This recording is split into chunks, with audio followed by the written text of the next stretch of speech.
Bonjour, je vais dans cette séquence vidéo poursuivre mon grand 2, les postulats de l'analyse stratégique. Je vous rappelle que je suis dans mon chapitre 2, comprendre les situations conflictuelles à partir de l'analyse stratégique des organisations. La dernière fois, j'avais traité le 2.1, l'organisation est un construit. J'en arrive maintenant à mon 2.2, les 3 postulats de l'analyse stratégique des organisations.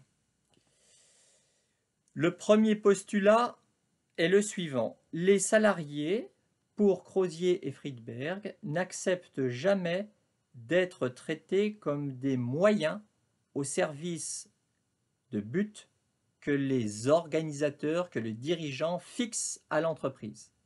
Les salariés échappent toujours à l'organisation pour Crozier et Friedberg.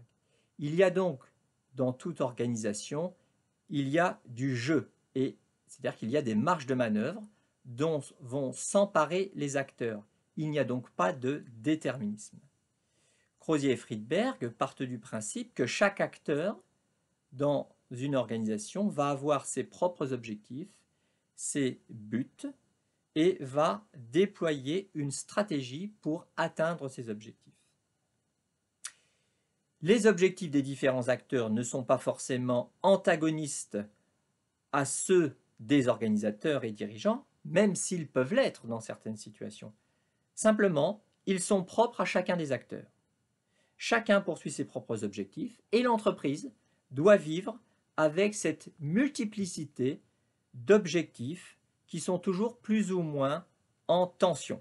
Il faut donc savoir ensuite gérer cette multiplicité d'objectifs.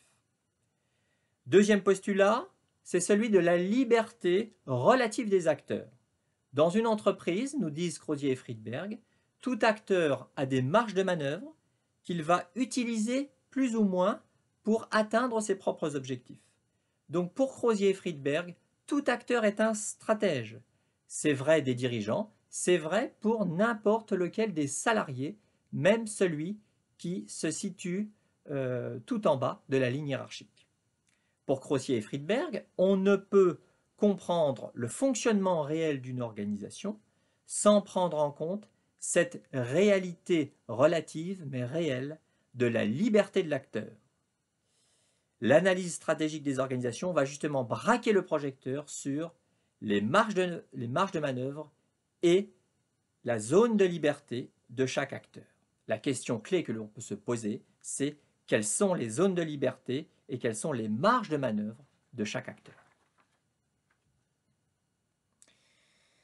De ce fait, pour Crozier et Friedberg, les acteurs sont plus ou moins autonomes et ils vont engager leur autonomie dans des zones qui sont mal réglementées. C'est ce qu'on appelle des zones d'incertitude.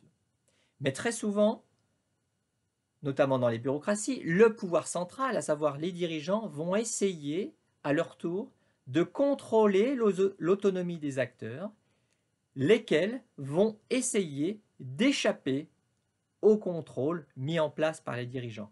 On a donc une sorte de cercle vicieux bureaucratique ou de jeu sans fin, une sorte de jeu du chat et de la souris, les dirigeants essayant de contrôler les comportements de l'ensemble des acteurs, et chaque acteur va essayer de sauvegarder ses marges d'autonomie, voire va essayer d'augmenter sa capacité d'influence dans l'organisation. Ça, c'est la réalité de l'organisation, nous disent Crozier et Friedberg. Et puis, troisième postulat, les stratégies des acteurs, nous disent Crozier et Friedberg, sont toujours rationnelles, mais elles sont d'une rationalité limitée. Quand on parle de rationalité limitée, il faut évidemment se référer aux travaux du grand théoricien Herbert Simon, qui a eu le prix Nobel d'économie en 1978 pour ses travaux sur la rationalité limitée. Qu'est-ce que l'on entend par rationalité limitée?